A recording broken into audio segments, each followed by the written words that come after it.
लोकसभा चुनाव से पहले महासर्वे, किसका लहराएगा परचम? क्या सच होगा पीएम मोदी का 370 जीतने का दावा? अभी लोकसभा चुनाव में तो क्या होगा, हाल देखिए इस वीडियो में। कुछ ही दिनों में देश में लोकसभा के चुनाव का बिगुल बजने वाला है। किस पार्टी को कितनी सीटें मिलेंगी, इसे लेकर देश भर में चर्चा छिड़ी हुई है। प्रधानमंत्री नरेंद्र मोदी को एनडीए गठबंधन को 400 और अकेले बीजेपी को 370 सीटें मिलने का दावा लोकसभा में करने के बीच इंडिया टुडे और सी वोटर ने एक सर्वे किया। सर्वे के आंकड़ों के ने दावा किया कि लोकसभा चुनाव में किस पार्टी को कितनी सीटें मिलेंगी और वोट प्रतिशत कितना होगा। हिमाचल प्रदेश में लोकसभा की 4 सीटें हैं। इंडिया टुडे के मूड ऑफ द नेशन सर्वे के मुताबिक बीजेपी को सभी सीटों पर जीत मिलती दिख रही है। हिमाचल में कांग्रेस की सरकार है, इसके बावजूद हिमाचल में पार्टी को कोई भी सीट मिलती नहीं दिख रही है। अगर वोट शेयर की बात करें तो बीजेपी को 60% और कांग्रेस को 29% वोट शेयर मिल रहा है, जबकि 11% अन्य को मिल रहे हैं। लोकसभा चुनाव से पहले किए गए एक सर्वे में बीजेपी नीत एनडीए गठबंधन को 350 से ज्यादा सीटों पर जीत की भविष्यवाणी की गई है। यह सर्वे टाइम्स नाउ मेट्राइज एजेंसी ने किया।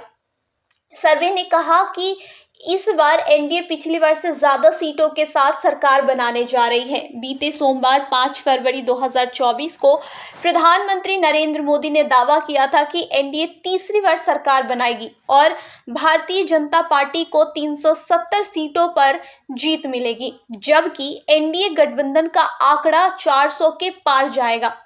सर्वे के आंकड़े बता रहे हैं कि एनडीए 350 से ज्यादा सीटें जीतकर फिर से सरकार बनाने जा रही है। सर्वे के आंकड़े बता रहे हैं कि एनडीए को इस बार 366 सीटों पर जीत मिल सकती है। 2019 के चुनाव में एनडीए ने 353 सीट पर जीत हासिल करके सरकार बनाई थी।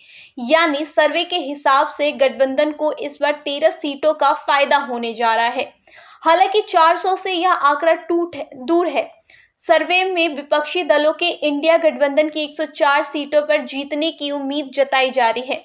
इसके अलावा बाकी 73 सीटों पर अन्य दलों की जीत मिलती दिख रही है। वोट शेयर की बात करें तो सर्वे में कहा गया कि एनडीए को 41.8% वोट मिलेगा, जबकि इंडिया गठबंधन को 28.6% वोट मिलने का अनुमान है, जबकि 29.6% वोट अन्य दलों के पास जा सकता है। सर्वे में बताया गया कि कर्नाटका, बिहार, उत्तर प्रदेश, मध्य प्रदेश, गुजरात और राजस्थान में बीजेपी को फायदा मिलेगा। सर्वे के अनुसार कर्नाटका की 28 में से 21 सीटें बीजेपी जीत सकती है, उत्तर प्रदेश की 80 में से 70 और बिहार की 39 में से 35 सीटें एनडीए के पास जा सकता है। सर्वे में यह भी कहा गया कि छत्तीसगढ़ में बीजेपी सभी 11 लोकसभा सीटें जीत सकती है। वहीं उड़ीसा और तेलंगाना में भी पार्टी की सीटें बढ़ने का अनुमान है। दक्षिण राज्यों की बात करें तो सर्वे में कहा गया कि तेलंगाना में भी बीजेपी को 5 सीटें मिल सकती है, लेकिन आंध्र प्रदेश और केरला में उसे एक भी सीट मिलती नहीं दिख रही है।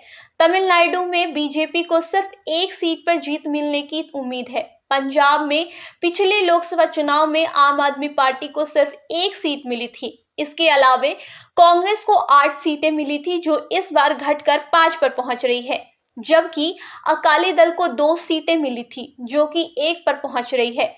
वहीं बीजेपी अपनी दोनों सीट बचाती हुई दिख रही है। यूपी में साल 2019 में लोकसभा चुनाव में बीजेपी को 39.97% वोट मिले थे, जबकि कांग्रेस को 6.36% वोट प्रतिशत था। इसके अलावा समाजवादी पार्टी को 18.11% वोट शेयर था। 2019 के चुनाव में बीजेपी की 8 सीटें कम हुई थी, लेकिन वोट फीसदी बढ़ा था। अखिलेश यादव की समाजवादी का वोट प्रतिशत अगले लोकसभा चुनाव में बढ़ता हुआ दिखाई दे रहा है। इस बार सपा को 30% से ज्यादा वोट मिलता हुआ दिखाई दे रहा है, जबकि कांग्रेस को 5.5% और बीजेपी गठबंधन को 52.1% मिलता दिख रहा है। मूड ऑफ द नेशन का पहला आंकड़ा सामने आ गया है, जिसमें यूपी में बीजेपी का वोट शेयर 49% से बढ़कर 52 के पार पहुंचने का अनुमान है। बीजेपी को 70 सीटें मिलने का अनुमान सर्वे में जताया गया। इसके अलावा कांग्रेस को 1 सीट और समाजवादी पार्टी को 7 सीटें सर्वे में दी गई है। वहीं मायावती की पार्टी बीएसपी एक बार फिर जीरो दिख रहा है, जबकि अनुप्रिया पटेल की पार्टी अपना दल, जो कि एनडीए में शामिल है, उसे भी 2 सीटें मिलने का अनुमान है। मूड ऑफ द नेशन के मुताबिक हरियाणा की 10 सीटों में से 8 सीटें बीजेपी को मिलती दिखाई दे रही है। इसके अलावा कांग्रेस को 2 सीटों का फायदा हो रहा है।